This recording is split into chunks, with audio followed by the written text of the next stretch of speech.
ಪ್ರೀತಿಯುಳ್ಳ ಆತ್ಮೀಯ ವೀಕ್ಷಕರೇ, ದೇವರ ವಾಕ್ಯಗಳನ್ನು ವಚನವಾಗಿ ಅಧ್ಯಯನ ಮಾಡುವ ಸಮಗ್ರ ಸತ್ಯವೇದ ಅಧ್ಯಯನ ಕಾರ್ಯಕ್ರಮಕ್ಕೆ ಪ್ರೀತಿಯ ಸುಸ್ವಾಗತ. ಇಂದಿನ ಕಾರ್ಯಕ್ರಮವು ನೆಹೆಮೀಯ ಪುಸ್ತಕದ ಅಧ್ಯಯನದ ಕೊನೆಯ ಕಾರ್ಯಕ್ರಮವಾಗಿದೆ. ಒಬ್ಬ ಸಾಮಾನ್ಯ ಮನುಷ್ಯನನ್ನು ದೇವರು ತನ್ನ ಯೋಜನೆಗೆ ಹೇಗೆ ಉಪಯೋಗಿಸಿಕೊಂಡನು ಎಂಬುದನ್ನು ತಿಳಿದುಕೊಂಡಿರುವೆವು. ಎಜ್ರನು ಹಾಗೂ ನೆಹೆಮೀಯನ ನಾಯಕತ್ವದಲ್ಲಿ ಯೆರೂಸಲೇಮ ಪಟ್ಟಣವು ಭದ್ರವಾಯಿತು. ಜನರಲ್ಲಿ ಬಹುದೊಡ್ಡ ಭಕ್ತಿ ಸಂಜೀವನ ಉಂಟಾಯಿತು. ನೆಹೆಮೀಯನು ಪಾರಸಿಯ ದೇಶಕ್ಕೆ ಹೋಗಿ ತಿರುಗಿ ಬಂದಾಗ ಅವನ ಜೊತೆಗೆ ಅಹಿತಕರ ಸಂಗತಿ ಇತ್ತೆಂದು ತಿಳಿದುಕೊಳ್ಳೋಣ. ನಮ್ಮ ಅಧ್ಯಯನವನ್ನು ಪ್ರಾರಂಭಿಸೋಣ. ಕರ್ತನಲ್ಲಿ ಪ್ರೀತಿಯುಳ್ಳ ಆತ್ಮೀಯ ಸಹೋದರ ಸಹೋದರಿಯರೇ, ನಮ್ಮ ರಕ್ಷಕನಾದ ಯೇಸು ಕ್ರಿಸ್ತನ ಪರಿಶುದ್ಧವುಳ್ಳ ನಾಮದಲ್ಲಿ ನಿಮ್ಮೆಲ್ಲರಿಗೂ ನನ್ನ ಹೃದಯಪೂರ್ವಕವಾದ ಪ್ರೀತಿಯ ವಂದನೆಗಳು. ಪ್ರೀತಿಯುಳ್ಳ ದೇವಜನರೇ, ನೆಹೆಮೀಯನ ಪುಸ್ತಕದ ಅಧ್ಯಯನದ ಕೊನೆಯ ಕಾರ್ಯಕ್ರಮಕ್ಕೆ ನಾವು ಬಂದಿದ್ದೇವೆ. ಕಳೆದೆಲ್ಲ ಕಾರ್ಯಕ್ರಮಗಳಲ್ಲಿ ನೆಹೆಮೀಯನ ಪುಸ್ತಕವನ್ನು ಅಭ್ಯಾಸ ಮಾಡುತ್ತಾ ನಾವು ಬಹು ಅಮೂಲ್ಯವಾದ ಸತ್ಯಗಳನ್ನು ಅರಿತುಕೊಂಡಿದ್ದೇವೆ. ನೆಹೆಮೀಯನ ಜೀವಿತವು ನಮ್ಮ ಜೀವಿತಕ್ಕೆ ಮಾದರಿಯಾಗಿದೆ. ಆದ್ದರಿಂದ ಪ್ರಿಯರೇ, ನಮ್ಮ ಧ್ಯಾನವನ್ನು ಮುಂದುವರಿಸುವ ಹಾಗೆ ನೆಹೆಮೀಯನ ಪುಸ್ತಕ 12ನೇ ಅಧ್ಯಾಯ 43ನೇ ವಚನವನ್ನು ಗಮನಿಸೋಣ. ಅಲ್ಲಿ ಹೀಗೆ ಬರುತ್ತದೆ: ದೇವರು ತಮಗೆ ವಿಶೇಷಾನಂದವನ್ನುಂಟು ಮಾಡಿದ್ದರಿಂದ ಜನರು ಆ ದಿನದಲ್ಲಿ ಅನೇಕ ಯಜ್ಞಗಳನ್ನು ಸಮರ್ಪಿಸಿ ತಮ್ಮ ಹೆಂಡತಿ ಮಕ್ಕಳೊಡನೆ ಮಹೋತ್ಸವ ಮಾಡಿದರು. ಯೆರೂಸಲೇಮಿನ ಉತ್ಸವದ ಹರ್ಷಧ್ವನಿಯು ಬಹುದೂರದವರೆಗೆ ಕೇಳಿಸಿತು ಎಂಬುದಾಗಿ. ಕರ್ತನಲ್ಲಿ ಪ್ರಿಯರೇ, ಈ ಸ್ತೋತ್ರ ಸಂತೋಷಗಳ ಮಹಾಧ್ವನಿಯನ್ನು ಕೇಳಿದ ಅಪರಿಚಿತರು, ಸಂದರ್ಶಕರು, ಪ್ರವಾಸಿಗರು ಮತ್ತು ಆ ದಾರಿಯಾಗಿ ದಾಟಿ ಹೋಗುವವರೆಲ್ಲರೂ ಅಲ್ಲಿ ಏನು ನಡೆಯುತ್ತಿದೆ ಎಂದು ಕೇಳಿದ್ದಿರಬಹುದು ಮತ್ತು ನಿಸ್ಸಂಶಯವಾಗಿ ಅದೇನೆಂದು ನೋಡಲು ಅವರು ಹೋಗಿರಬಹುದು. ಅವರ ಸುತ್ತಲಿನ ಮೂರ್ತಿ ಪೂಜಕರಿಗೆ ಇದು ಎಂಥ ದೊಡ್ಡ ಸಾಕ್ಷಿಯಾಗಿತ್ತು. ಪ್ರಿಯರೇ, ಈ ದಿನಗಳಲ್ಲಿ ಜನರು ಸಭೆಯನ್ನು ಸುಮ್ಮನೆ ದಾಟಿ ಹೋಗುವುದಕ್ಕೆ ಒಂದು ಕಾರಣವೆಂದರೆ ನಾವು ಜೀವವುಳ್ಳದ ನಿರಾಸಕ್ತಿಯ ಜನರೆಂದು ಅವರು ಭಾವಿಸುತ್ತಾರೆ ಮತ್ತು ಅನೇಕ ಸಲ ಇದು ಸತ್ಯವೇ ಆಗಿರುತ್ತದೆ. ನಮ್ಮ ಆರಾಧನೆಗಳಲ್ಲಿ ಕರ್ತನ ಸಂತೋಷವೂ ಇರಬೇಕಾಗಿದೆ. ಫಿಲಿಪ್ಪಿಯರಿಗೆ ಬರೆದ ಪತ್ರಿಕೆಯಲ್ಲಿ ನಾವು ನೋಡುವ ಹಾಗೆ ಶಕ್ತಿಯ ನಿಜವಾದ ಮೂಲವು ಸಂತೋಷವಾಗಿದೆ ಮತ್ತು ನೆಹೆಮೀಯನು ಹೇಳಿದ್ದಾನೆ, ಕರ್ತನ ಸಂತೋಷವೇ ನಿಮ್ಮ ಬಲವಾಗಿದೆ ಎಂಬುದಾಗಿ. ಪ್ರೀತಿಯುಳ್ಳ ಆತ್ಮೀಯ ಸ್ನೇಹಿತನೇ, ನೀನು ಗೋಳಾಡುತ್ತಾ ಇರುವ ಕ್ರೈಸ್ತನಾದರೆ ನೀನು ಒಳ್ಳೆಯ ಸಾಕ್ಷಿ ಕೊಡುವನಾಗಿರುವುದಿಲ್ಲ. ಒಬ್ಬಾಕೆ ಸಹೋದರಿ ನನ್ನೊಡನೆ ಒಮ್ಮೆ ಹೇಳಿದಳು, ನನ್ನ ಗಂಡನು ರಕ್ಷಿಸಲ್ಪಟ್ಟಿಲ್ಲ, ಆದರೆ ಸೇವಕರೇ ನನಗೆ ಅವರನ್ನು ಒಪ್ಪಿಸಲಾಗುತ್ತಿಲ್ಲ. ಬಳಿಕ ಹಾಗೇ ಮುಂದುವರಿಸಿ ಹೇಳಿದಳು, ನಾನು ಬೆಳಗ್ಗಿನ ಉಪಹಾರದ ಸಮಯದಲ್ಲಿ ಅವರೊಂದಿಗೆ ಈ ರೀತಿಯಾಗಿ ಮಾತಾಡುತ್ತೇನೆ. ನಾನು ಅವರನ್ನು ತುಂಬ ಪ್ರೀತಿಸುತ್ತೇನೆ, ಅವರೂ ಕೂಡ ರಕ್ಷಿಸಲ್ಪಡಬೇಕಾಗಿದೆ ಎಂದು ನಾನು ಅಳುತ್ತಾ ಹೇಳುತ್ತೇನೆ ಎಂಬುದಾಗಿ. ಪ್ರತಿ ಊಟದ ಸಮಯದಲ್ಲೂ ಆ ಸಹೋದರಿ ಹೀಗೆ ಹೇಳುತ್ತಿದ್ದರು. ಇಂತಹ ಸದಾ ಅಳುವ ಸ್ತ್ರೀಯೊಂದಿಗೆ ಆಹಾರ ತೆಗೆದುಕೊಳ್ಳಲು ನೀವು ಇಚ್ಛಿಸುತ್ತೀರೋ? ನಿಮ್ಮ ಕುರಿತು ನನಗೆ ಗೊತ್ತಿಲ್ಲ. ನಾನಂತೂ ಇಂಥ ಸಂದರ್ಭಕ್ಕೆ ಒಪ್ಪಿಕೊಳ್ಳಲಾರೆ. ಅದು ಆಹಾರ ಜೀರ್ಣವಾಗಲಿಕ್ಕೂ ಸಹಾಯ ಮಾಡಲಿಕ್ಕಿಲ್ಲ. ಆಕೆಯ ಗಂಡನಿಗೆ ಇದನ್ನು ಕೇಳಿ ಕೇಳಿ ಸಾಕಾಗಿರಬಹುದು. ನಾನು ಆಕೆಗೆ ಹೇಳಿದೆ, ನಾನು ಒಂದು ಸಲಹೆ ಕೊಡುತ್ತೇನೆ. ನೀನು ಊಟ ಮಾಡುವಾಗ ಮಾತನಾಡದೇ ಇದ್ದರೆ ಒಳ್ಳೆಯದಲ್ಲವೇ? ಆಗ ಆಕೆ, ನಾನು ಸಾಕ್ಷಿ ಕೊಡುವುದನ್ನು ನಿಲ್ಲಿಸಬೇಕೋ ಎಂದು ಕೇಳಿದಳು. ಆಗ ನಾನು, ಹೌದು, ನೀನು ಈಗ ಸಾಕ್ಷಿ ನುಡಿಯುವ ರೀತಿಯನ್ನು ನಿಲ್ಲಿಸಿಬಿಡು. ಬೇರೆ ಹೊಸ ರೀತಿಯಿಂದಲೇ ಸಾಕ್ಷಿ ಕೊಡು. ಆತನಿಗಾಗಿ ಪ್ರಾರ್ಥಿಸಲು ತೊಡಗು. ಅವನೆದುರು ಕೂಗುವುದನ್ನು ಬಿಟ್ಟು ಕರ್ತನ ಆನಂದವೇ ನಿನ್ನ ಬಲವಾಗಿದೆ ಎಂದು ಹೇಳಿದೆನು. ಪ್ರೀತಿಯುಳ್ಳ ದೇವಜನರೇ, 13ನೇ ಅಧ್ಯಾಯದಲ್ಲಿ ಸ್ವಾತಂತ್ರ್ಯ ಉಳಿಸಿಕೊಳ್ಳಬೇಕಾದರೆ ಸತತವಾಗಿ ಎಚ್ಚರವಾಗಿರಬೇಕು ಎಂಬುದನ್ನು ನೋಡುತ್ತೇವೆ. ಕ್ರೈಸ್ತ ಸ್ವಾತಂತ್ರ್ಯದ ಬೆಲೆಯು ಇದೇ ಆಗಿರುತ್ತದೆ. ಪ್ರಿಯರೇ, 12 ಹಾಗೂ 13ನೇ ಅಧ್ಯಾಯಗಳ ನಡುವೆ ನೆಹೆಮೀಯನು ಶೂಷಾನ್ ಅರಮನೆಯ ತನ್ನ ಉದ್ಯೋಗಕ್ಕೆ ಹಿಂದಿರುಗಬೇಕಾಗಿತ್ತು. ಅವನು ರಜೆ ಮಾತ್ರ ಹಾಕಿದ್ದಾನೆಂಬುದನ್ನು ನೆನಪಿನಲ್ಲಿಡಿರಿ. ಅವನು ಪಾರಸಿಯ ದೇಶದಲ್ಲಿ ಸ್ವಲ್ಪ ಕಾಲ 1-2 ವರ್ಷ ಮಾತ್ರ ಇದ್ದು ಯೆರೂಸಲೇಮಿಗೆ ಹೋಗಲಿಕ್ಕಾಗಿ ಮತ್ತೊಮ್ಮೆ ರಜೆ ಕೇಳಿಕೊಂಡನು. ಅಲ್ಲಿ ಬಂದಾಗ ಅವನಿಗೆ ಆಘಾತಕರ ಸಂಗತಿ ತಿಳಿಯಿತು. ಇಸ್ರಾಯೇಲ್ಯರು ತಮ್ಮನ್ನು ಪ್ರತ್ಯೇಕಿಸಿಕೊಂಡಿರಲಿಲ್ಲ. ಬನ್ನಿರಿ, ನಮ್ಮ ಧ್ಯಾನದಲ್ಲಿ ಮುಂದುವರಿಯುವ ಹಾಗೆ ನೆಹೆಮೀಯನ ಪುಸ್ತಕ 13ನೇ ಅಧ್ಯಾಯ ಮೊದಲಿನ 3 ವಚನಗಳನ್ನು ಗಮನಿಸೋಣ. ಅಲ್ಲಿ ಹೀಗೆ ನೋಡುತ್ತೇವೆ: ಆ ಕಾಲದಲ್ಲಿ ಜನರ ಮುಂದೆ ಮೋಶೆಯ ಧರ್ಮಶಾಸ್ತ್ರ ಪಾರಾಯಣವು ನಡೆಯುತ್ತಿರಲಾಗಿ, ಅದರಲ್ಲಿ ಅಮ್ಮೋನಿಯರಾಗಲಿ ಮೋವಾಬ್ಯರಾಗಲಿ ದೇವರ ಸಭೆಯಲ್ಲಿ ಎಂದಿಗೂ ಸೇರಬಾರದು. ಯಾಕಂದರೆ ಅವರು ಇಸ್ರಾಯೇಲ್ಯರನ್ನು ಅನ್ನಪಾನಗಳೊಡನೆ ಎದುರುಗೊಳ್ಳಲಿಲ್ಲ. ಅವರನ್ನು ಶಪಿಸುವುದಕ್ಕಾಗಿ ಬಿಳಾಮನಿಗೆ ಹಣ ಕೊಟ್ಟು ಅವನನ್ನು ಕರೆಯಿಸಿದರು. ನಮ್ಮ ದೇವರಾದರೂ ಅವನಿಂದ ಶಾಪವನ್ನಲ್ಲ, ಆಶೀರ್ವಾದವನ್ನೇ ಹೇಳಿಸಿದನು ಎಂಬ ಮಾತು ಬರೆದಿರುವುದಾಗಿ ಕಂಡುಬಂತು. ಇಸ್ರಾಯೇಲ್ಯರು ಈ ಧರ್ಮವಿಧಿಯನ್ನು ಕೇಳಿದೊಡನೆ ಎಲ್ಲ ಮಿಶ್ರ ಜಾತಿಯವರನ್ನು ತಮ್ಮ ಮಧ್ಯದಿಂದ ಬೇರ್ಪಡಿಸಿದರು ಎಂಬುದಾಗಿ. ಕರ್ತನಲ್ಲಿ ಪ್ರೀತಿಯುಳ್ಳ ಆತ್ಮೀಯ ಸಹೋದರ ಸಹೋದರಿಯರೇ, ಬಿಳಾಮನ ಚರಿತ್ರೆಯು ಅರಣ್ಯಕಾಂಡ ಪುಸ್ತಕದ 23 ಮತ್ತು 24ನೇ ಅಧ್ಯಾಯದಲ್ಲಿ ಬರೆದಿರುತ್ತದೆ. ಈ ವೃತ್ತಾಂತವನ್ನು ಕೇಳಿದ ಇಸ್ರಾಯೇಲ್ಯರು ತಾವು ದೇವರ ವಾಕ್ಯಕ್ಕೆ ವಿಧೇಯರಾಗಬೇಕೆಂದು ತೀರ್ಮಾನಿಸಿದರು. ಅವರು ಅಮ್ಮೋನಿಯರ ಹಾಗೂ ಮೋವಾಬ್ಯ ಸ್ತ್ರೀಯರನ್ನು ವಿವಾಹವಾಗಿದ್ದರು. ದೇವರು ಇದನ್ನು ನಿಷೇಧಿಸಿದ್ದನು. ಅವರನ್ನು ತಮ್ಮ ದೇಶದಿಂದ ಹೊರಹಾಕಬೇಕೆಂದು ಇಸ್ರಾಯೇಲ್ಯರು ತಿಳಿದುಕೊಂಡರು. ಬನ್ನಿರಿ, ಮುಂದಕ್ಕೆ ನಾವು ನೋಡೋಣ. ನೆಹೆಮೀಯನ ಪುಸ್ತಕ 13ನೇ ಅಧ್ಯಾಯ 4ನೇ ವಚನವನ್ನು. ಅಲ್ಲಿ ಹೀಗೆ ಬರೆದದೆ: ಇದಕ್ಕಿಂತ ಮೊದಲು ಯಾಜಕನಾದ ಎಲ್ಯಾಷೀಬನು ತಮ್ಮ ದೇವಾಲಯದ ಕೊಠಡಿಗಳ ಮೇಲ್ವಿಚಾರಕನಾಗಿ ನೇಮಿಸಲ್ಪಟ್ಟಿದ್ದನು ಎಂಬುದಾಗಿ. ಕರ್ತನಲ್ಲಿ ಪ್ರಿಯರೇ, ಈ ಮಹಾಯಾಜಕನು ವಿವಾಹ ಸಂಬಂಧದ ಮೂಲಕ ಟೋಬೀಯನಿಗೆ ಬೀಗನಾಗಿದ್ದನು. ಪ್ರತ್ಯೇಕತೆಯ ಈ ಪ್ರಾಮುಖ್ಯ ವಿಚಾರದಲ್ಲಿ ಮಹಾಯಾಜಕನೇ ದೇವರಿಗೆ ಅವಿಧೇಯನಾಗಿದ್ದನು.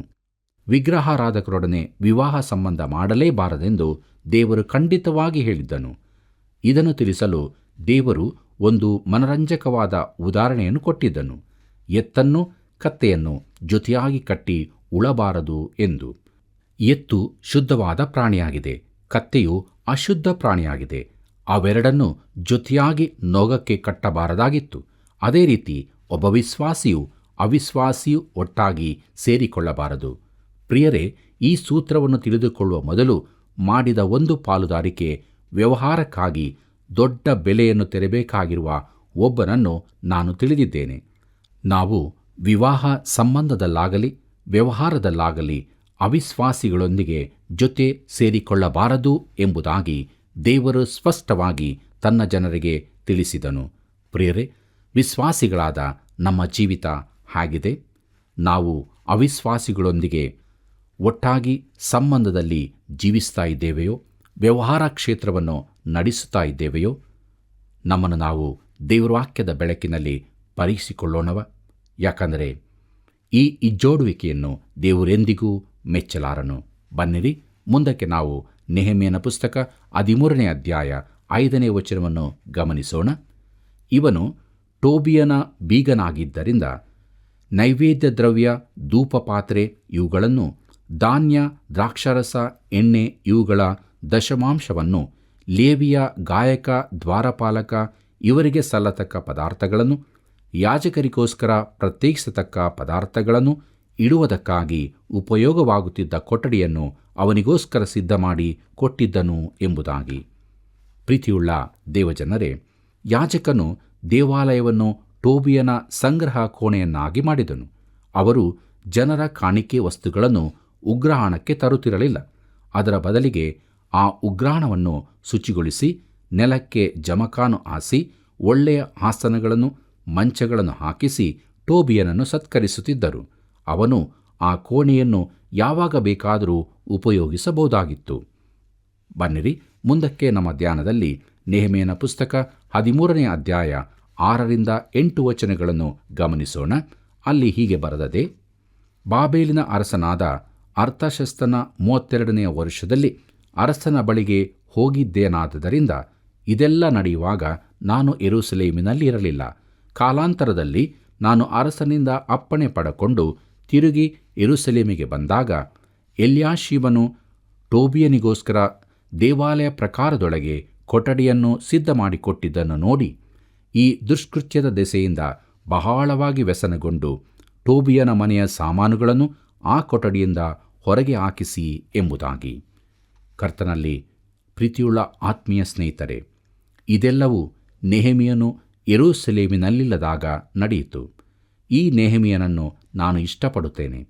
ಅವನು ಹೇಳಿದನು, ನಾವು ಟೋಬೀಯನನ್ನು ದೂರವಿಡೋಣ, ಅವನು ದೇವರ ಮನೆಯಲ್ಲಿರಬಾರದು. ಪ್ರಿಯರೇ, ಎಫೆಸ ಸಭೆಗೆ ಕರ್ತನು ಹೀಗೆ ಹೇಳಿದನು. ಪ್ರಕಟಣೆ ಪುಸ್ತಕ 2ನೇ ಅಧ್ಯಾಯ 2ನೇ ವಚನದಲ್ಲಿ, ನಿನ್ನ ಕೃತ್ಯಗಳನ್ನು, ಪ್ರಯಾಸವನ್ನು, ತಾಳ್ಮೆಯನ್ನು ಬಲ್ಲೆನು. ನೀನು ದುಷ್ಟರನ್ನು ಸಹಿಸಲಾರಿ.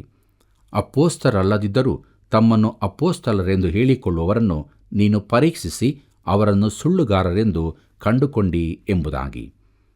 ಕರ್ತನಲ್ಲಿ ಪ್ರಿಯರೇ, ಆದ್ದರಿಂದ ನೆಹೆಮೀಯನು ದೇವಾಲಯದೊಳಕ್ಕೆ ಹೋಗಿ ಟೋಬೀಯನದಾಗಿದ್ದ ವಸ್ತುಗಳನ್ನೆಲ್ಲ ಹೊರಗೆ ಬಿಸಾಡಿದನು.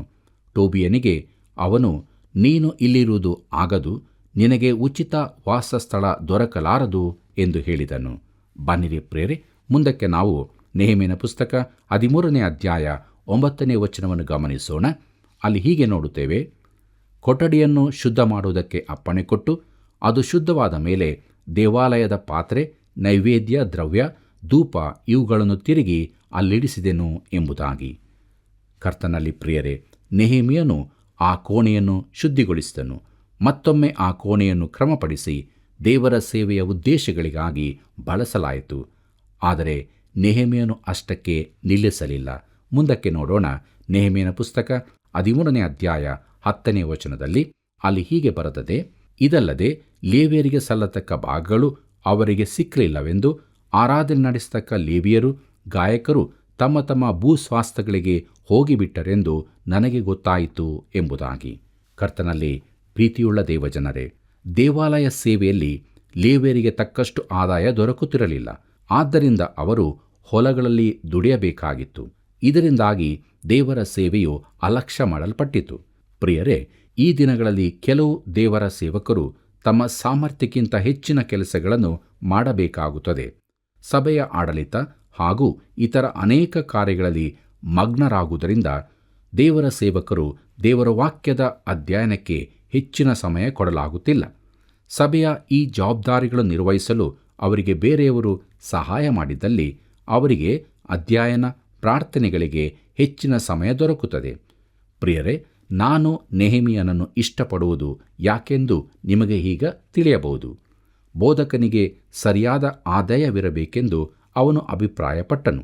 ಅವರಿಗೆ ಹೇಳಿದನು, ದೇವಾಲಯಕ್ಕೆ ಸೇರತಕ್ಕ ಕಾಣಿಕೆ, ದಶಮಾಂಶಗಳನ್ನು ಇಲ್ಲಿಗೆ ತನ್ನಿರಿ.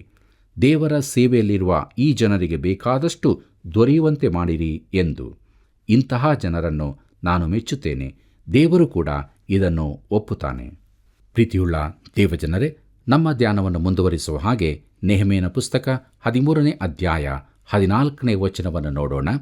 ಅಲ್ಲಿ ಹೀಗೆ ಬರೆದದೆ, ನನ್ನ ದೇವರೇ, ಇದನ್ನು ನನ್ನ ಹಿತಕ್ಕಾಗಿ ನೆನಪು ಮಾಡಿಕೊ.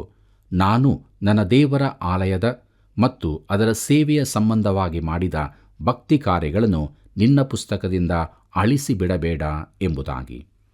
ಪ್ರೀತಿಯುಳ್ಳ ದೇವಜನರೇ, ತಾನು ಮಾಡಿದ್ದನ್ನು ಜ್ಞಾಪಕ ಪುಸ್ತಕದಲ್ಲಿ ಬರೆದಿಡಬೇಕೆಂದು ನೆಹೆಮೀಯನು ದೇವರನ್ನು ಬೇಡಿಕೊಳ್ಳುತ್ತಾನೆ. ದೇವರು ಹಾಗೆಯೇ ಮಾಡುತ್ತಾನೆ. ಆತನ ವಾಕ್ಯದಲ್ಲಿ ನಾವು ಅದನ್ನು ಓದುತ್ತಿದ್ದೇವೆ. ದೇವರಿಗೆ ಮಹಿಮೆಯಾಗಲಿ. ಕರ್ತನಲ್ಲಿ ಪ್ರಿಯರೇ, ಜನರು ಮಾಡುತ್ತಿದ್ದ ಇನ್ನೊಂದು ಅಪರಾಧವನ್ನು ನೆಹೆಮೀಯನು ಗಮನಿಸಿದನು. ಅವರು ಸಬ್ಬತ್ ಆಚರಣೆಯನ್ನು ಮರೆತಿದ್ದರು. ಬನ್ನಿರಿ, ಮುಂದಕ್ಕೆ ನಮ್ಮ ಧ್ಯಾನದಲ್ಲಿ ನೆಹೆಮೀಯನ ಪುಸ್ತಕ 13ನೇ ಅಧ್ಯಾಯ 15 ಮತ್ತು 16ನೇ ವಚನಗಳನ್ನು ಗಮನಿಸೋಣ. ಅಲ್ಲಿ ಹೀಗೆ ನೋಡುತ್ತೇವೆ, ಆ ಕಾಲದಲ್ಲಿ ಜನರು ಸಬ್ಬತ್ ದಿವಸ ಯೆಹೂದ ದೇಶದಲ್ಲಿ ತೊಟ್ಟಿಯೊಳಗೆ ದ್ರಾಕ್ಷೆ ತುಳಿಯುವುದನ್ನು, ಕಣದ ಕಾಳನ್ನು ಕೂಡಿಸಿ ಆ ಕಾಳು ದ್ರಾಕ್ಷಾರಸ, ದ್ರಾಕ್ಷೆ, ಅಂಜೂರದ ಹಣ್ಣು ಈ ಮುಂತಾದವುಗಳನ್ನು ಕತ್ತೆಗಳ ಮೇಲೆ ಹೇರಿಕೊಂಡು ಆ ದಿನದಲ್ಲೇ ಯೆರೂಸಲೇಮಿಗೆ ತರುವುದನ್ನು ಕಂಡು ಅವರು ಆ ಆಹಾರ ಪದಾರ್ಥಗಳನ್ನು ಮಾರುವುದಕ್ಕೆ ಬಂದಾಗ ಅವರನ್ನು ಗದರಿಸಿದೆನು. ಇದಲ್ಲದೆ ದೇಶದಲ್ಲಿ ವಾಸಿಸುತ್ತಿದ್ದ ತೂರ್ಯರು ಮೀನು ಮುಂತಾದ ಸರಕುಗಳನ್ನು ತಂದು ಯೆಹೂದ್ಯರಿಗೆ ಸಬ್ಬತ್ ದಿನದಲ್ಲಿ ಯೆರೂಸಲೇಮಿನಲ್ಲೇ ಮಾರುತ್ತಿದ್ದರು ಎಂಬುದಾಗಿ. ಕರ್ತನಲ್ಲಿ ಪ್ರಿಯರೇ, ಅವರು ಸಮುದ್ರ ತೀರಗಳಿಂದ ಮೀನು ತಂದು ಮಾರುತ್ತಿದ್ದರು. ಬನ್ನಿರಿ, ಮುಂದಕ್ಕೆ ನೋಡೋಣ. ನೆಹೆಮೀಯನ ಪುಸ್ತಕ 13ನೇ ಅಧ್ಯಾಯ 17ನೇ ವಚನದಲ್ಲಿ ಅಲ್ಲಿ ಹೀಗೆ ಬರೆದದೆ, ಆಗ ನಾನು ಯೆಹೂದ ಶ್ರೀಮಂತರಿಗೆ, ನೀವು ಮಾಡುವುದು ಎಂಥ ದುಷ್ಕೃತ್ಯ! ನೀವು ಸಬ್ಬತ್ ದಿನವನ್ನು ಅಶುದ್ಧ ಮಾಡುತ್ತೀರಿ ಎಂಬುದಾಗಿ. ಪ್ರಿಯರೇ, ಆ ಶ್ರೀಮಂತರು ಇಂಥ ವ್ಯಾಪಾರಕ್ಕೆ ಅವಕಾಶ ಕೊಟ್ಟವರಾಗಿದ್ದರು. ಬನ್ನಿರಿ, ನಮ್ಮ ಧ್ಯಾನದಲ್ಲಿ ಮುಂದುವರೆದು ನಾವು ನೆಹೆಮೀಯನ ಪುಸ್ತಕ 13ನೇ ಅಧ್ಯಾಯ 18ನೇ ವಚನವನ್ನು ಗಮನಿಸೋಣ.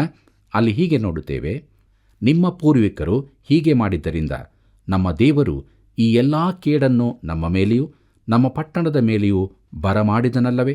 ಹೀಗಿರಲಾಗಿ ನೀವು ಸಬ್ಬತ್ ದಿನವನ್ನು ಅಶುದ್ಧ ಮಾಡಿ ಇಸ್ರಾಯೇಲರ ಮೇಲಿದ್ದ ದೇವಕೋಪವನ್ನು ಹೆಚ್ಚಿಸುತ್ತೀರೇನೋ ಎಂದು ಹೇಳಿ ಅವರನ್ನು ಗದರಿಸಿದೆನು ಎಂಬುದಾಗಿ. ಕರ್ತನಲ್ಲಿ ಪ್ರೀತಿಯುಳ್ಳ ದೇವಜನರೇ, ಅವರು ಈಗ ಮಾಡುತ್ತಿದ್ದ ಕೃತ್ಯಗಳನ್ನೇ ಅವರ ಪೂರ್ವಿಕರು ಮಾಡಿದ್ದಕ್ಕಾಗಿ ದೇವರ ಕೋಪಕ್ಕೆ ಗುರಿಯಾದದ್ದನ್ನು ನೆಹೆಮೀಯನು ಅವರ ಜ್ಞಾಪಕಕ್ಕೆ ತರುತ್ತಾನೆ.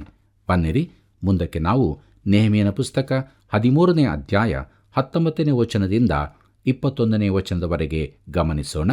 ಅಲ್ಲಿ ಹೀಗೆ ನೋಡುತ್ತೇವೆ: ಇದಲ್ಲದೆ ಸಬ್ಬತ್ತಿನ ಪ್ರಾರಂಭವಾಗುವುದಕ್ಕಿಂತ ಮೊದಲು ಯೆರೂಸಲೇಮಿನ ಬಾಗಿಲುಗಳಲ್ಲಿ ಕತ್ತಲಾಗಿರುವಾಗಲೇ ಕದಗಳನ್ನು ಮುಚ್ಚಿಸಿ, ಸಬ್ಬತ್ತಿನವು ಗತಿಸುವುದಕ್ಕಿಂತ ಮುಂಚೆ ಅವುಗಳನ್ನು ತೆರೆಯಬಾರದೆಂದು ಆಜ್ಞಾಪಿಸಿ, ಯಾವ ಹೊರೆಯೂ ಒಳಗೆ ಬಾರದಂತೆ ನನ್ನ ಸೇವಕರಲ್ಲಿ ಕೆಲವರನ್ನು ಬಾಗಿಲುಗಳ ಬಳಿಯಲ್ಲಿ ಕಾವಲಿರಿಸಿದೆನು. ಆದುದರಿಂದ ವರ್ತಕರು ಎಲ್ಲ ಥರದ ದೀನಸುಗಳನ್ನು ಮಾರುವುದಕ್ಕೆ ಬಂದವರು ಒಂದೆರಡು ಸಾರಿ ಯೆರೂಸಲೇಮಿನ ಹೊರಗೆ ಇಳುಕೊಂಡರು. ಕಡೆಯಲ್ಲಿ ನಾನು ಅವರನ್ನು, ನೀವು ಗೋಡೆಯ ಹೊರಗೇಕೆ ಇಳುಕೊಂಡಿದ್ದೀರಿ? ನೀವು ತಿರುಗಿ ಹೀಗೆ ಮಾಡಿದರೆ ನಿಮ್ಮನ್ನು ಹಿಡಿಸುವೆನು ಎಂದು ಗದರಿಸಲು, ಅವರು ಅಂದಿನಿಂದ ಸಬ್ಬತ್ ದಿನದಲ್ಲಿ ತಿರುಗಿ ಬರಲಿಲ್ಲ ಎಂಬುದಾಗಿ. ಕರ್ತನಲ್ಲಿ ಪ್ರೀತಿಯುಳ್ಳ ಸಹೋದರ ಸಹೋದರಿಯರೇ, ಸಬ್ಬತ್ತು ಪ್ರಾರಂಭವಾಗುವ ಮೊದಲು ಸೂರ್ಯ ಮುಳುಗಲಿರುವಾಗ ಊರ ಬಾಗಿಲುಗಳನ್ನು ನೆಹೆಮೀಯನು ಮುಚ್ಚಿಸಿದನು. ವರ್ತಕರು ತಮ್ಮ ಸರಕುಗಳನ್ನು ಹೊತ್ತುಕೊಂಡು ಬಂದಿದ್ದರು. ನೆಹೆಮೀಯನು ವರ್ತಕರು ಬಂದಿದ್ದಾರೋ ಎಂದು ನೋಡಲು ಗೋಡೆಯ ಮೇಲೆ ಹತ್ತಿ ಇಣುಕಿದನು. ಅನೇಕರು ಬಾಗಿಲುಗಳ ಹೊರಗೆ ಕಾಯುತ್ತಿದ್ದರು. ಬಾಗಿಲು ಮುಚ್ಚಲ್ಪಟ್ಟ ಮೊದಲೇ ಸಬ್ಬತ್ ದಿನದಂದು ಅವರು ಬಂದರು. ಎರಡನೆಯ ಸಬ್ಬತ್ ದಿನದಂದು ಬಂದಾಗಲೂ ಊರ ಬಾಗಿಲುಗಳು ಮುಚ್ಚಿದ್ದವು. ಆಗ ನೆಹೆಮೀಯನು ಅವರಿಗೆ, ನೀವು ಇನ್ನು ಇಲ್ಲಿಗೆ ಬಂದರೆ ನಾನು ನಿಮ್ಮನ್ನು ಇಳಿಸುತ್ತೇನೆ ಎಂದು ಹೇಳಿದನು. ಅವನು ಹೇಳಿದಂತೆ ಮಾಡುವವನೆಂದು ತಿಳಿದಿದ್ದರಿಂದ ಅವರು ಮತ್ತೆ ಬರಲಿಲ್ಲ. ಇನ್ನೊಂದು ಅಪರಾಧವು ನೆಹೆಮೀಯನ ಗಮನಕ್ಕೆ ಬಂದಿತು. ಪ್ರೀತಿಯುಳ್ಳ ದೇವಜನರೇ, ನಮ್ಮ ಧ್ಯಾನದಲ್ಲಿ ಮುಂದುವರಿಯುವ ಹಾಗೆ ನೆಹೆಮೀಯನ ಪುಸ್ತಕ 13ನೇ ಅಧ್ಯಾಯ 23ನೇ ವಚನದಿಂದ 25ನೇ ವಚನದವರೆಗೆ ಗಮನಿಸೋಣ. ಅಲ್ಲಿ ಹೀಗೆ ನೋಡುತ್ತೇವೆ: ಅದೇ ಕಾಲದಲ್ಲಿ ನಾನು ಅಷ್ಟೋಡೀದ್, ಅಮ್ಮೋನಿಯ, ಮೋವಾಬ್ ಸ್ತ್ರೀಯರನ್ನು ಮದುವೆ ಮಾಡಿಕೊಂಡ ಯಹೂದ್ಯರನ್ನು ಕುರಿತು ವಿಚಾರ ಮಾಡಿ, ಅವರ ಮಕ್ಕಳಲ್ಲಿ ಅರ್ಧ ಮಂದಿ ಯೂದಾಯ ಭಾಷೆಯಲ್ಲಿ ಮಾತಾಡಲಾರಿಯದೆ ಅಷ್ಟೋದ್ಯ ಮುಂತಾದ ಜನರ ಭಾಷೆಗಳನ್ನಾಡುತ್ತಾರೆಂದು ತಿಳಿಯಲು ಕೋಪಗೊಂಡು ಅವರನ್ನು ಶಪಿಸಿ, ಅವರಲ್ಲಿ ಕೆಲವರನ್ನು ಹೊಡೆದು ಅವರ ಕೂದಲುಗಳನ್ನು ಕಿತ್ತು ಎಂಬುದಾಗಿ. ಕರ್ತನಲ್ಲಿ ಪ್ರೀತಿಯುಳ್ಳ ಸಹೋದರ ಸಹೋದರಿಯರೇ, ವಿಗ್ರಹಾರಾಧಕರಾದ ಅನ್ಯ ಜನಗಳಿಂದ ಸ್ತ್ರೀಯರನ್ನು ವಿವಾಹವಾದ ಯಹೂದ್ಯರನ್ನು ನೆಹೆಮೀಯನು ಕಂಡನು. ನೆಹೆಮೀಯನು ಅವರೊಂದಿಗೆ ವಾದಿಸಿ ಅವರನ್ನು ಶಪಿಸಿ ಹೊಡೆದು ಅವರ ಕೂದಲುಗಳನ್ನು ಕೀಳಿಸಿದನು. ಅವನು ಶಪಿಸಿದನು ಎಂಬ ಮಾತಿನ ಅರ್ಥವನ್ನು ನೋಡುವುದಾದರೆ, ಅವನು ತನ್ನ ಬಾಯಿಂದಲೇ ಅವರನ್ನು ಶಪಿಸಿದನು ಎಂದರ್ಥವಲ್ಲ, ಆದರೆ ಅವರ ಮೇಲೆ ದೇವರ ಶಾಪವನ್ನು ತಿಳಿಸಿದನು. ಇನ್ನು ಅನ್ಯಜನರೊಂದಿಗೆ ವಿವಾಹ ಸಂಬಂಧ ಮಾಡುವುದಿಲ್ಲವೆಂದು ಅವರು ಆಣೆಯಿಟ್ಟು ಹೇಳುವಂತೆ ಮಾಡಿದನು. ಅವನು ಕಠಿಣವಾದ ಕ್ರಮಗಳನ್ನು ಕೈಕೊಂಡನು, ಆದರೆ ಅದು ಅವಶ್ಯವಾದದ್ದಾಗಿತ್ತು. ಕರ್ತನಲ್ಲಿ ಪ್ರಿಯರೇ, ಭಕ್ತಿ ಸಂಜೀವನವು ಯಾವಾಗಲೂ ಸುಧಾರಣೆಗೆ ನಡೆಸುತ್ತದೆ. ಭಕ್ತಿ ಸಂಜೀವನ ಉಂಟಾದಾಗ ಶುದ್ಧವಾಗಬೇಕಾದೆಲ್ಲವನ್ನೂ ಶುದ್ಧ ಮಾಡಲಾಗುತ್ತದೆ. ನಮ್ಮ ದೇಶವು ಎದುರಿಸುತ್ತಿರುವ ಸಮಸ್ಯೆಗಳನ್ನು ಪರಿಹರಿಸಲು ದೇವಜನರಲ್ಲಿ ಭಕ್ತಿ ಸಂಜೀವನ ಉಂಟಾಗುವುದರಿಂದ ಮಾತ್ರ ಸಾಧ್ಯವಿದೆ. ಕರ್ತನಲ್ಲಿ ಪ್ರೀತಿಯುಳ್ಳ ಆತ್ಮೀಯ ಸ್ನೇಹಿತರೆ, ನಮ್ಮ ಕಾರ್ಯಕ್ರಮದ ಅಂತ್ಯಭಾಗಕ್ಕೆ ನಾವು ಬಂದಿರುವಾಗ ಕೊನೆಯದಾಗಿ ನೆಹೆಮೀಯನ ಪುಸ್ತಕ 13ನೇ ಅಧ್ಯಾಯ 29ನೇ ವಚನದಿಂದ 31ನೇ ವಚನದವರೆಗೆ ಗಮನಿಸೋಣ. ಅಲ್ಲಿ ಹೀಗೆ ಬರೆದದೆ: ನನ್ನ ದೇವರೇ, ಅವರು ಯಾಜಕತ್ವವನ್ನು, ಯಾಜಕರ ಮತ್ತು ಲೇವಿಯರ ಪ್ರತಿಜ್ಞೆಯನ್ನು ಹೊಲೆ ಮಾಡಿದಾರಲ್ಲ, ಇದನ್ನು ನೆನಪು ಮಾಡಿಕೊ. ನಾನು ಈ ಪ್ರಕಾರ ಅನ್ಯವಾದದ್ದನ್ನೆಲ್ಲ ತೆಗೆಸಿ ಅವರನ್ನು ಶುದ್ಧಪಡಿಸಿದೆನಲ್ಲ. ಯಾಜಕರಲ್ಲಿಯೂ ಲೇವಿಯರಲ್ಲಿಯೂ ಪ್ರತಿಯೊಬ್ಬನಿಗಿರುವ ಕೆಲಸದ ವಿಷಯವಾಗಿಯೂ ನೇಮಿತ ಕಾಲಗಳಲ್ಲಿ ಸಲ್ಲತಕ್ಕ ಕಾಷ್ಟಾದಾನದ ಮತ್ತು ಪ್ರಥಮ ಫಲದ ವಿಷಯವಾಗಿಯೂ ಕ್ರಮಗಳನ್ನು ಏರ್ಪಡಿಸಿದೆನು. ನನ್ನ ದೇವರೇ, ನನ್ನ ಹಿತಕ್ಕಾಗಿ ಇದನ್ನು ನೆನಪು ಮಾಡಿಕೋ ಎಂಬುದಾಗಿ. ಕರ್ತನಲ್ಲಿ ಪ್ರಿಯರೇ, ತನ್ನ ಜನರ ಆತ್ಮಿಕ ಹಿತಕ್ಕಾಗಿ ನೆಹೆಮೀಯನು ಮಾಡಿದ ಅಂಶದಾನಗಳ ಕುರಿತು ಈ ವಚನವು ಸಾರಾಂಶ ರೂಪವಾಗಿ ತಿಳಿಸುತ್ತದೆ. ಎಲ್ಲ ಅನ್ಯಜನರನ್ನು ಗೌರವದ ಹಾಗೂ ಜವಾಬ್ದಾರಿಯ ಸ್ಥಾನಗಳಿಂದ ತೆಗೆದುಹಾಕಲಾಯಿತು. ಲೇವಿಯರಿಗೂ ಯಾಜಕರಿಗೂ ಅವರಿಗೆ ಸೇರಬೇಕಾದ ಉದ್ಯೋಗಗಳು ಕೊಡಲ್ಪಟ್ಟವು. ದೇವಾಲಯಕ್ಕೆ ಬರತಕ್ಕ ಕಾಣಿಕೆ ಎಂದಿನಂತೆ ಬರತೊಡಗಿತು. ನೆಹೆಮೀಯನ ಕಡೆಯ ಮಾತುಗಳನ್ನು ನಾವು ನೋಡುವಾಗ, ನನ್ನ ದೇವರೇ, ನನ್ನ ಹಿತಕ್ಕಾಗಿ ಇದನ್ನು ನೆನಪು ಮಾಡಿಕೋ ಎಂಬುದಾಗಿ. ಪ್ರಿಯರೇ, ನಮ್ಮ ಕರ್ತನಾದ ದೇವರು ತನ್ನ ಶಾಶ್ವತ ಜ್ಞಾಪಕ ಪುಸ್ತಕವಾದ ತನ್ನ ವಾಕ್ಯದಲ್ಲಿ ಇದನ್ನು ದಾಖಲೆ ಮಾಡುವುದರ ಮೂಲಕ ಈ ಪ್ರಾರ್ಥನೆಗೆ ಅದ್ಭುತವಾದ ಉತ್ತರವನ್ನು ಕೊಟ್ಟನು. ಆತನಿಗೆ ಮಹಿಮೆಯಾಗಲಿ. ದೇವರು ಅವನನ್ನು ಅವನ ಹಿತಕ್ಕಾಗಿ ನೆನಪು ಮಾಡಿಕೊಳ್ಳುತ್ತಾನೆ. ನಾನೂ ಕೂಡ ನೆಹೆಮೀಯನನ್ನು ಜ್ಞಾಪಿಸಿಕೊಳ್ಳುತ್ತೇನೆ, ನೀವು ಅವನನ್ನು ಜ್ಞಾಪಿಸಿಕೊಳ್ಳುವಿರಿ ಎಂಬುದಾಗಿ ನೆನೆಸುತ್ತೇನೆ. ಪ್ರಿಯರೇ, ಅವನು ದೇವರ ಶ್ರೇಷ್ಠ ಸಾಮಾನ್ಯ ವ್ಯಕ್ತಿಯಾಗಿದ್ದನು. ಹೌದು ಪ್ರಿಯರೇ, ನಮ್ಮ ದೇವರು ನಮ್ಮಿಂದ ಕೂಡ ಬಯಸುವಂಥದ್ದು ಇದೇ ಆಗಿದೆ. ನಾವು ಕೂಡ ದೇವರ ಶ್ರೇಷ್ಠ ಸಾಮಾನ್ಯ ವ್ಯಕ್ತಿಗಳಾಗಬೇಕು ಎಂಬುದಾಗಿ. ಹಾಗಾಗಬೇಕಾದರೆ ನಾವು ನಮ್ಮನ್ನು ದೇವರ ಹಸ್ತಕ್ಕೆ ಕೊಟ್ಟವರಾಗಬೇಕು. ಮಾತ್ರವಲ್ಲ, ಆತನಿಗೆ ವಿಧೇಯರಾಗಬೇಕು. ಯಾವಾಗಲೂ ನೆಹೆಮೀಯನಂತೆ ನಾವು ತಗ್ಗಿಸಿಕೊಂಡವರಾಗಿ ದೇವರನ್ನು ಆತುಕೊಂಡು, ದೇವರೇ, ನನ್ನ ಹಿತಕ್ಕಾಗಿ ನಮ್ಮನ್ನು ನೆನಪು ಮಾಡಿಕೋ ಎಂಬುದಾಗಿ ಬೇಡುತ್ತಾ ಇರುವುದಾದರೆ ಖಂಡಿತವಾಗಿಯೂ ದೇವರು ನಮ್ಮನ್ನು ತನ್ನ ಕಾರ್ಯಕ್ಕಾಗಿ ಉಪಯೋಗಿಸಿಕೊಳ್ಳುತ್ತಾನೆ. ಈ ರೀತಿ ಆಗುವಂತೆ ದೇವರು ತಾನೇ ನಮಗೆ ಸಹಾಯ ಮಾಡಲಿ. ಮಾತ್ರವಲ್ಲ, ಈ ನೆಹೆಮೀಯನ ಪುಸ್ತಕದ ಅಧ್ಯಯನವು ನಿಮ್ಮೆಲ್ಲರ ಜೀವಿತಕ್ಕೆ ಆಶೀರ್ವಾದದಾಯಕವಾಗಲಿ ಎಂಬುದಾಗಿ ಬೇಡಿಕೊಳ್ಳುತ್ತಾ, ದೇವರು ಮಾಡಿದಂಥ ಎಲ್ಲ ಕಾರ್ಯಗಳಿಗಾಗಿ ಆತನಿಗೆ ಸ್ತೋತ್ರ ಹೇಳುತ್ತಾ ನಮ್ಮನ್ನೇ ಆತನಿಗೆ ಒಪ್ಪಿಸಿಕೊಡೋಣ. ಆತನ ಕೃಪೆಯು ಸದಾಕಾಲ ನಮ್ಮೆಲ್ಲರ ಸಂಗಡ ಇರಲಿ. ಪ್ರಿಯರೇ, ಭಕ್ತಿ ಸಂಜೀವನವು ಯಾವಾಗಲೂ ಸುಧಾರಣೆಗೆ ನಡೆಸುತ್ತದೆ. ಜನರಲ್ಲಿ ಭಕ್ತಿ ಸಂಜೀವನ ಉಂಟಾದಾಗ ದೇಶದಲ್ಲಿ ಸಮಸ್ಯೆಗಳು ಪರಿಹಾರವಾಗುತ್ತದೆ. ನೆಹೆಮೀಯನ ಪುಸ್ತಕದ ಅಧ್ಯಯನವು ನಮಗೆ ಬಹು ಅಮೂಲ್ಯವಾದ ಸತ್ಯಗಳನ್ನು ತಿಳಿಯಪಡಿಸಿದೆ. ದೇವರ ಶ್ರೇಷ್ಠ ಸಾಮಾನ್ಯ ವ್ಯಕ್ತಿತ್ವವನ್ನು ನಾವು ನೆನಪು ಮಾಡಿಕೊಳ್ಳುತ್ತಾ, ನಾವು ದೇವರಿಗೆ ವಿಧೇಯರಾಗಿ ದೇವರ ಯೋಜನೆ ಕಾರ್ಯಗಳಿಗಾಗಿ ನಮ್ಮನ್ನು ಒಪ್ಪಿಸಿಕೊಡೋಣ. ಅನೇಕರ ಬಾಳಿಗೆ ಬೆಳಕಾಗಿ ಇರೋಣ. ಬನ್ನಿ, ನಾವು ಕಣ್ಣುಗಳನ್ನು ಮುಚ್ಚಿ ಪ್ರಾರ್ಥನೆಯನ್ನು ಮಾಡೋಣ. ಪರಿಶುದ್ಧನಾದ ಪರಲೋಕದಲ್ಲಿರುವ ತಂದೆಯಾದ ದೇವರೇ, ಒಳ್ಳೆಯ ದೇವರು, ನಂಬಿಗಸ್ತನಾದ ದೇವರು, ನೀತಿವಂತನು ಆಗಿರುವಂಥ ನಿನ್ನ ನಾಮಕ್ಕೆ ಸ್ತೋತ್ರವಾಗಲಿ.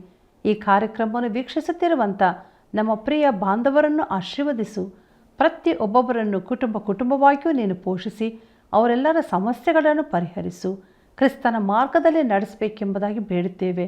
ಆತ್ಮಿಕ ಪ್ರಯೋಜನವನ್ನು ಹೊಂದಿ ಅನೇಕರಿಗೆ ಅವರು ಕೂಡ ದೇವರ ವಾಕ್ಯವನ್ನು ಸಾರುವಂಥ ರೀತಿಯಲ್ಲಿ ನಿನ್ನ ಸಾಕ್ಷಿಗಳಾಗಿ ನಿಲ್ಲುವಂತೆ, ನೆಹೆಮೀಯನಂತೆ, ಎಜ್ರನಂತೆ ಅವರು ಜೀವಿಸುವಂತೆ ಕೃಪೆ ಮಾಡು. ಜೀವಿತಗಳಲ್ಲಿ ಪರಿಶುದ್ಧಾತ್ಮನ ಸಹಾಯವನ್ನು ಕೊಡಬೇಕೆಂದು ಈ ಪ್ರಾರ್ಥನೆಯನ್ನು ತಿರುಗಿ ಬೇಗನೆ ಬರಲಿಕ್ಕಿರುವ ಯೇಸು ಕ್ರಿಸ್ತನ ಮಹಿಮೆಯ ನಾಮದಲ್ಲಿ ಬೇಡಿದ್ದೇವೆ ತಂದೆಯೇ, ಆಮೇನ್. ಪ್ರಿಯರೇ, ದೇವರ ಸಂತೋಷವು ನಮ್ಮ ಬಲವಾಗಿದೆ ಅಲ್ಲವೇ? ಇತರರು ಅದನ್ನು ಹೊಂದಿಕೊಳ್ಳಲು ಈ ಸೇವೆಯ ಅಭಿವೃದ್ಧಿಗಾಗಿ ಕರೆ ಮಾಡಿರಿ. ಮುಂದಿನ ಕಾರ್ಯಕ್ರಮವನ್ನು ಇನ್ನೊಂದು ಹೊಸ ಪುಸ್ತಕದ ಅಧ್ಯಯನದೊಂದಿಗೆ ಪ್ರಾರಂಭಿಸೋಣ. ಸಿದ್ಧರಾಗಿರಿ. ವಂದನೆಗಳು.